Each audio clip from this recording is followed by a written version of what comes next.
Healthy breakfast pesarattu. Pesarattu కోసం 2 కప్పుల పెసర్లో కొద్దిగా రైస్ వేసుకొని ఓవర్ నైట్ నానబెట్టుకోవాలి.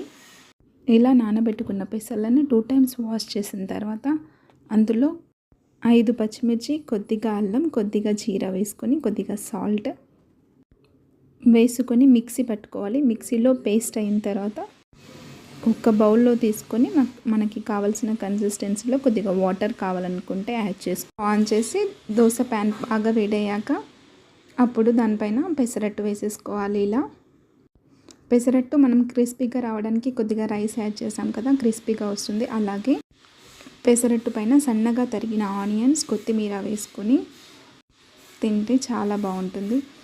అలాగే ఈ పెసరట్టుతో పల్లి చట్నీ కానీ, అల్లం చట్నీ కానీ, టమాటో చట్నీ కానీ, లేదంటే అలాగే కూడా తినొచ్చు. కానీ ఈ పెసరట్టుతో మీకు ఏ చట్నీ నచ్చుతుందో కామెంట్ చేయండి.